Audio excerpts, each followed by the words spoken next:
Kalau saya yang paling gampang, kalau dalam teknik NLP, ada namanya TOTE strategi. Yang saya yakin, ilmu saya sudah cukup, nah itu di strategi. Oh, berarti harus saya punya keyakinan. Nah, kemudian kita cari mungkin adalah capability, skill-skill apa saja yang perlu dipelajari. Misalnya contoh,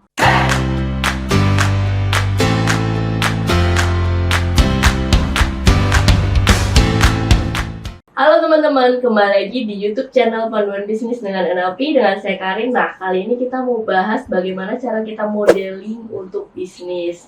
Misalkan kita masih belum punya bisnis, terus kita punya, kayaknya bisa nih niru si A gitu untuk bisnisnya. Nah, sebelumnya simak yang berikut ini ya. Sebelum Anda lanjut nonton video ini, silakan Anda subscribe, like, dan share kepada teman-teman Anda sehingga channel ini bisa bertumbuh. Sebelum masuk ke topik kali ini, kita sapa dulu Coach Arif. Hai Coach. halo, Baik Coach.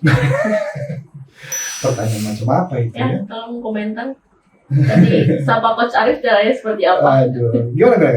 Oke Coach, ini kan aku mau bahas yang modeling nih Coach. Itu kan bisa memodeling seseorang mau dari nol maupun dia sudah punya usaha gitu ya. Nah, kalau misalkan kita masih belum punya usaha nih Coach, kita mau memodeling seseorang kayak ini kayak kita masih bisa tiru nih, masih kita bisa modeling gitu ya Kak. Caranya itu seperti apa Coach?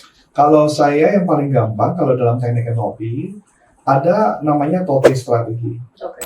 TOTE strategi itu artinya test, operating, test, exit. Jadi artinya ketika melakukan sesuatu, kita harus cari tahu dulu strateginya dia apa, kemudian kita terapkan kepada kita. Kalau berhasil berarti exit, kalau nggak berhasil kita ubah pendekatan. Nah, yang sering saya pakai, misalkan saya ambil contoh, dia punya bisnis, dia berhasil, saya harus memodel bagian apa yang mau dimodel. Misalnya apa? Keberanian dia untuk berbisnis misalnya. Saya mesti pecah dulu menjadi strategi gitu ya. Jadi misalnya, kan namanya orang mau dia berbisnis dari nol, kan pertanyaan pertama kan adalah dia berani berbisnis. Kenapa dia berani? Itu dulu dimodel dong. Setelah dia berani berbisnis, pertanyaan berikutnya lagi, apa lagi yang dia berani? Bagaimana dapat idenya? Iya, betul. Gimana dia melangkahnya? Nah, itu yang digali satu-satu. Oke. Itu bisa riset atau kita harus tanya sama Enggak, harus tanya orangnya, biar lebih cepat. Riset bisa, tapi kelamaan. Berarti harus yang kita kenal ya, Coach? Iya, tentunya. Makanya salah satunya adalah mesti ngajak orang yang lebih hebat daripada kita untuk makan pastinya kan. Iya. Nah, kemudian setelah itu kita gali. Nah, anggaplah misalkan pertanyaan pertama misalkan tentang dia berani bisnis. Atau kayak contoh cerita saya dulu deh, gini deh. Dulu saya sebelum jadi trainer kan bekerja di perusahaan. Iya. Saya resign, saya mau menjadi trainer, dan kemudian sekarang jadi punya perusahaan. Nah, pertanyaan yang sederhana adalah, gimana saya bisa berani keluar? Kenapa saya berani keluar? Nah, itu mesti dicacah. Kenapa saya berani keluar? Pertama, karena saya yakin ilmu saya sudah cukup. Nah, itu di strategi. Oh, berarti harus saya punya keyakinan. Punya ilmu cukup, saya tahu cara ngejalaninnya, kemudian lakukan. Nah, itu kan strategi itu. Nah, berarti tugasnya mereka, mungkin nanti dia bertanya, gimana kok cari tahu bahwa ilmunya cukup? Kan gitu ya? Iya. Bagaimana kok cari tahu bahwa ini saat yang tepat? Nah, itu yang mesti ditanya secara detail. Begitu juga ketika misalkan saya buka bisnis yang namanya Pasti Prestasi, dan saya punya bisnis yang namanya Sales University, itu mesti tanya tuh, gimana caranya Coach Arif kok punya keyakinan bikin Pasti Prestasi? Padahal duitnya nggak banyak, gitu kan ya. Orang duitnya kan harus ratusan miliar, gitu, puluhan miliar. Karena apa? Nah, itu harus ditanyakan. Kenapa? Dasarnya apa? Nah, kayak gitu ya. Atau Sales University, kenapa berani melakukannya? Dasarnya apa? Nah, itu saya kalau ditanya, saya kan kasih tahu tuh strateginya setiap langkah. Nah, itulah yang menjadi cikal bakal sebuah yang namanya modeling. Jadi kalau mau modeling orang, cari dulu orang yang hebatnya apa, di bagian apa dia hebatnya. Jadi saya kasih contoh lagi, Karin, misalkan contohnya ya, dalam NLP, walaupun di kelas NLP memang dijelaskan lebih dalam ya. Misal Karin mau jadi penulis buku, berarti yang mesti tanya apa kira-kira? Ngumpulin niatnya dulu. Bagaimana caranya bagaimana caranya supaya dapat ide untuk menulis buku? Berarti ditanya dong. Iya. Strateginya apa saja? Nah, satu bagian. Setelah itu tanya apa lagi? Kenapa bisa konsisten menulis? Bagaimana caranya supaya bisa konsisten menulis? Ya, bagaimana caranya? Intinya gitu pertanyaan. Selalu bagaimana caranya? Oke. Selalu pertanyaan bagaimana caranya supaya bisa menulis? Dan nanti baru saya kasih tahu. Nah, kayak gitu Karin. Jadi selalu dimulai dengan bagaimana caranya. Apa yang harus terjadi supaya itu terjadi gitu? Apa yang harus terjadi di kepala Anda supaya Anda bisa konsisten? Nah, itu yang akan nanti saya ceritakan. Itu yang disebut namanya modeling. Kalau dipakai buat selling, bisa nggak? Sama. bagaimana caranya supaya ketika menelpon bisa diterima sama customer? Bagaimana caranya presentasi, ketika presentasi customer langsung setuju? Itu kita tanyakan yang ke lebih handal ya. Yang lebih jago tentunya. Nah, itulah teknik modeling. Jadi modeling kita melihat orang yang lebih jago, kita modeling. Yang di modeling memang banyak. Ada juga nama strateginya neurological level. Yang di modeling itu dari environment, behavior, capability, belief, ya, terus kemudian value, identity, dan spiritual. Itu juga ada di setiap bagiannya. Tapi pada dasarnya cara memodeling pada dasarnya itu. Dari keenam itu yang paling pokok yang kita harus modeling yang mana dulu? Balik lagi mana yang paling urgent. Yang penting makanya balik lagi ke behaviornya dulu. Oke. Behavior apa yang mau kita tahu dulu di awal. Nah kemudian kita cari mungkin adalah capability, skill-skill apa saja yang perlu dipelajari. Misalnya contoh, Coach Arif, skill apa yang perlu dimiliki untuk menulis buku? Kalau saya menjawab, bukan menulis, tapi skill membaca. Menulis buku bukan skill menulis, tapi skill membaca. Karena nanti yang kalau menulis, tulisanmu nanti diedit kok sama editor. Iya. Jadi yang penting kemampuan membaca. Karena semakin banyak membaca, semakin bisa menulis. Nanti diedit. Tapi kalau membaca kan nggak ada yang edit. Iya. Nah itu maksudnya. Oke. Ya kan kayak gitu ya. Terus apa lagi misalnya? Kemampuan selling. Skill apa? Kan itu ya. Kemampuan apa? Telepon customer. Kemampuan apa, skill apa yang perlu dimiliki untuk bisa nelfon customer? Pertama, bikin script yang menarik. Iya. Kedua, intonasi suara. Ketiga, mental ketika ditolak.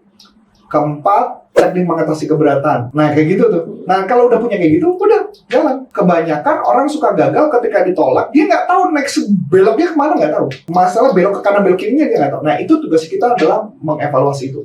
Kemudian setelah itu ditanya, kok cari beliefnya apa ya? Sampai segitu PD-nya nelfon dan cut banget gitu. Kalau saya jawab, belief saya. Kalau ditolak bilang aja belajar. Kalau saya nelfon, saya masuk ini macan sih. Saya bayangin macan. Galak, diterkam.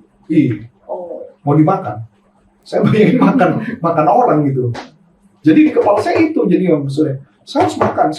Kalau nggak semangat nggak dapat nih. Terus kalau misalnya strategi kalau ditolak gimana, Coach? Setelah tutup telepon, ditolak gimana? Kayak tadi kan saya kasih contoh, marah aja, ya kan? Jangan ngedumel. Kalau ngedumel, itu berarti ngomongin tentang Dan ditelepon lagi. gua nggak bisa di telepon tadi, aduh susah banget. Nggak, gua nggak mau tuh. Marah aja. Merahnya apa? Waduh, nggak bener nih, gua ditolak nih. Liatin aja nanti, lihat pembalasannya. Nah itu yang gua mau. Oke. Jadi itulah namanya disebut sekumpulan strategi, beliefnya apa. Habis itu nilai-nilai yang paling penting apa? Nilai yang paling penting adalah pasti yang pertama achievement buat saya kalau umpama lagi nelfon prospek. Yang kedua nilai yang paling penting adalah ngebantu mereka atau membuat mereka sadar bahwa mereka butuh gitu. Nah itu saya. Nah jadi di setiap bagian itulah Karin yang disebut namanya modeling dalam NLP. Jadi kalau enggak kita nggak bisa tuh. Belum lagi nanti strategi apalagi kita perlu tahu strategi cara bicaranya. Hypnotic language pattern-nya, bagaimana cara ngebujuknya. Nah, itu yang menjadi bagian cikal bakal menjadi sebuah skill. Gitu gambarnya. Oke, Coach. Kalau kita udah tahu strategi-strateginya nih, Coach, terus tiba-tiba kita gagal. Kita kan rubah lagi nih. Nah, kita rubah lagi itu dengan mentor yang sama atau kita beda-beda lagi yang kita modelin? Kalau saya balik lagi, kasusnya selama dia bisa menghadapi yang gagal itu, saya bilang nggak ganti mentor. Sampai kita udah expert dulu. Nanti kalau sudah expert, baru kita ke level berikutnya. Mungkin ada yang jauh lebih jago lagi. Jadi jangan sampai ganti guru pada saat kita belum jago di bidang itu. Berarti kalau kita belum jago, mungkin kita bisa konfirmasi ulang sama mentor. Bisa. Jadi kalau saya kasih gambaran gini ya, Taruh. Makanya kan tadi kayak contoh ya, menulis buku. Menurut saya tuh ya, kemampuan skill menulis nggak penting buat saya. Buat saya ya, mungkin bisa debatable. Tapi yang paling penting buat saya kemampuan membaca. Teman saya cukup banget, jago banget menulis. Tapi yang tadi bukunya nggak jadi. Selama dia hidup, dia cuma menulis 1 buku saja. Karena jago menulis artinya dia bisa mengedit. Jadi akibatnya dia tidak selesai. Sedangkan saya jago membaca. Idenya banyak. Bikin buku, kalau nggak salah ada 17-18 buku. Nah pertanyaannya itu Karin. Jadi pembelajaran penting buat saya adalah bukan Anda jago menulis, tapi jago membaca sih. Dan jago ngumpulin mana-mana bahan yang dipakai untuk menulis itu. Ya, kayak contoh nih, kemarin kan saya sempat ada satu buku yang mau dituliskan, tempat minta tolong sama tim kan. Begitu saya baca, saya langsung bilang ini bukan saya. Terlalu teori, karena menurut saya nggak suka teori. Buku kalau terlalu teori nggak bakal gue pakai. Jadi gini maksudnya, saya juga nggak suka baca buku teori gitu loh. Kalau baca buku teori aja saya nggak suka, gimana lagi orang lain yang lain yang bacanya? Itu yang saya nggak mau makanya. Jadi dasar pemikiran saya adalah saya suka yang praktis, saya suka yang gampang dipakai, saya suka yang bisa kita jalani langsung jalan gitu, nggak susah-susah, itu yang saya mau. Makanya itu gitu kan. Makanya saya minta Makarin kan, waktu 3 hari saya hilang. Keluar dari sini ya Coach. Mesti keluar dari kantor dan keluar dari rumah untuk bisa menulis. Kalau nggak bakal nulis saya itu. Ya kalau perlu nginep gitu ya 3 hari. Oke Coach, menurut aku sudah cukup sih Coach. Kita mau bagi-bagi e-book nih Coach. Oh silakan. Caranya dapetnya gimana? Cara dapetnya nanti bisa klik link di deskripsi atau di kolom pertama. Jadi nanti teman-teman bisa klik link itu, nanti bisa kasih nama, nomor, sama email. Jadi nanti langsung dikirim Coach. Jadi 3 tips atasi mental block. Jadi teman-teman bisa langsung ini loh cara mengatasinya kayak gimana. Tesnya juga ada. Dan kalau nggak salah kita lagi ada kelas Licensed Business Practitioner of NLP. Langsung di-provide by Dr. Richard Bandler. Iya betul. Kelasnya kapan itu? Di Februari, awal Februari. Dan cara dapatnya, cara tahu informasi bisa ke nlpleadershipindonesia.com ya. nlpleadershipindonesia.com atau ada deskripsi keterangan di sini ada linknya ya. Kalau nggak salah mungkin di setiap video kita ada informasinya ya. Langsung tinggal kontak ya. Mungkin itu aja. So, akhir kata, saya Coach Antoni Safdan. Saya Karin. Mengucapkan terima kasih, sukses buat Anda dan sampai jumpa. Bye-bye.